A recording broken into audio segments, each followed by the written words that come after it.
ছোট্ট একটা অকা বলে আমি শেষ করে দিব। খুব হৃদয় বিদারক ঘটনা। জাবের স্ত্রী ডাক দেয়া বলে, জাবের হে, নবীকে আমার তরফ থেকে দাওয়াত দিয়ে দাও। তুমি না, আমার তরফ থেকে তুমি দাওয়াত দিয়ে দাও। আমার নবীর সামনে জাবের ডাক দেয়া বলে, নবী গো, আমার বিবি আপনাকে অনেক ভালোবাসে, জান প্রাণ দিয়ে আপনাকে ভালোবাসে, গোটা পৃথিবী থেকে সবার থেকে আপনাকে ভালোবাসে। আমার বিবি বলেছে আপনাকে দাওয়াত দেওয়ার জন্য, আপনি একটু গ্রহণ করেন। আমার নবী ডাক দিয়ে বলে দিলেন, যারে যাবেন, আমি আগামীকাল তোমার দাওয়াত গ্রহণ করলাম, যাও। জাবের স্ত্রী খুশি, জাবেরকে ডাক দেওয়া বলে, জাবের রে, ও জাবের, তুমি এক পয়সা খরচ করবে না। আমার দুম্বা আছে, ভেড়া আছে, ছাগল আছে, বরকি আছে, উট আছে, তুমি আমার নবীর নামে কুরবানি করতে থাকো, বলুন সুবহানাল্লাহ। জাবের স্ত্রী নবীর নামে দুম্বা কুরবানি করে, খাসি কুরবানি করে, বরকি কুরবানি করে। জাবেরের ছোট্ট ছোট্ট দুইটা সন্তান ছিল, ওই সন্তান দুইটা দেখেছে নবীর নামে কুরবানি করে, বলুন সুবহানাল্লাহ। বড় ভাই ডাক দেওয়া, ছোট ভাই, বাবা মা নবীর নামে দুম্বা কুরবানি করলো, খাসি কুরবানি করলো, বকরি কুরবানি করলো, আসো আমরা দুই ভাই নবীর নামে কুরবানি হয়ে যায়।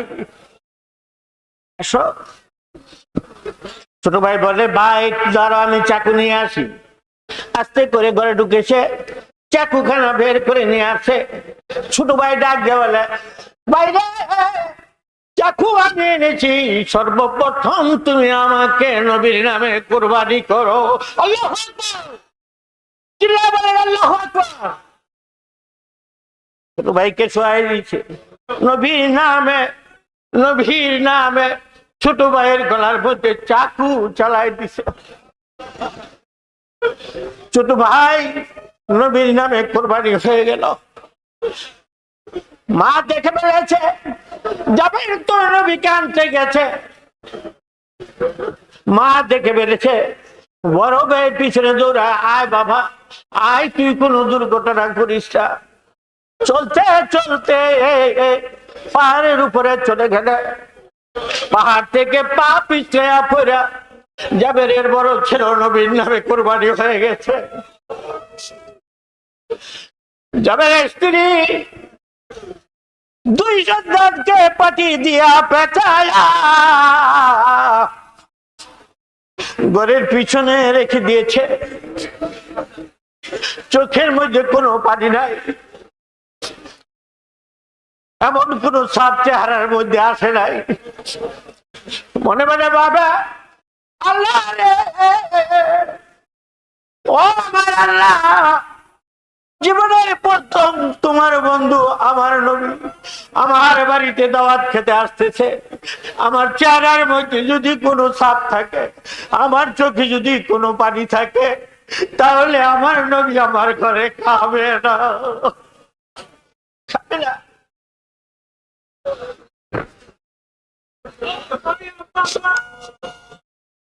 মনকে সান্ত্বনা দিয়ে দুই ছেলেকে ঘরের বাইরে পাটি দিয়া পেঁচায় রেখে দিয়েছে। জাবের যখন আমার নবীকে লইয়া রওনা হয়েছে, আমার আল্লাহ জিবরাইলকে ডাক দেওয়া, জিবরাইল যা আমার বন্ধুর কাছে আমার সালাম বলে দে, আর বলে দে জাবেরের দুই সন্তান ছাড়া যেন আমার নবী লোকমা না ধরে। চিল্লায়ে বলেন সুবহানাল্লাহ। জাবেরের দুই সন্তানকে লইয়া তারপরে খানা খাইতে কইছে। কে বলেছে?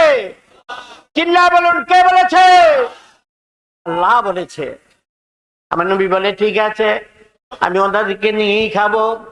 ঘরে চলে গেছে, রং বিরঙ্গের গোস্ত হাজির করে দিয়েছে, চিকুন চিকুন রুটি হাজির করে দিয়েছে। বাবা গো, আমার নবী ডাক দিয়া বলে, জাবের রে, ও জাবের, তোমার দুটি ছেলে আছে, তারা কই, তাদেরকে নিয়ে আসো। আল্লাহু আকবার। জাবের স্ত্রী ডাক দেওয়া বলে, যাবে রে, আমার নবীকে বলে দাও তারা বহু দূর চলে গেছে, বহু দূর গেছে, তারা সকাল থেকে নিয়ে পর্যন্ত বহু খানা খাইছে, আমার নবীকে বলো বিসমিল্লাহ ধরতে। বাবা গো, স্ত্রী প্রকাশ করে না, না জানি আমার নবী না আছে আমার বাড়ির থেকে চলে যায়। কত ভালোবাসে নবীকে। বাবা, আমার নবী ডাক দেয়া বলে, যাবে রে, কত দূর গিয়েছে, তুমি যাও তাদেরকে খুঁজে দিয়ে আসো, আমি তাদের জন্য অপেক্ষা করলাম রে। যাবে জাবের স্ত্রী একটা চিৎকার মেরেছে, ডাক দেয়া বলে, নবী গো, নবী, আপনি বিসমিল্লাহ ধরেন। তারা এমন দূরে গেছে গো নবী, জীবনে কোনদিন আর ফিরবে না। আল্লাহু আকবার বলেন। এত দূর চলে গেছে, কোনদিন আর ফিরবে না গো নবীজি, আপনি বিসমিল্লাহ ধরেন। কত দূর গেছে। অমনি যাবেন স্ত্রী ডাক দেওয়া বলে, নবী গো, আপনার স্বামী স্ত্রী আপনার জন্য কোরবানি করেছি, বরকি কোরবানি করেছি, দুম্বা কোরবানি করেছি, ছোট ছোট বাচ্চা, তারাও আপনার নামে কোরবানি হয়ে গেছে। আমার নবী ডাক দেওয়া, যাবে রে, তাদেরকে কোথায় রেখেছে, তাদের কাছে আমাকে নিয়ে চলো।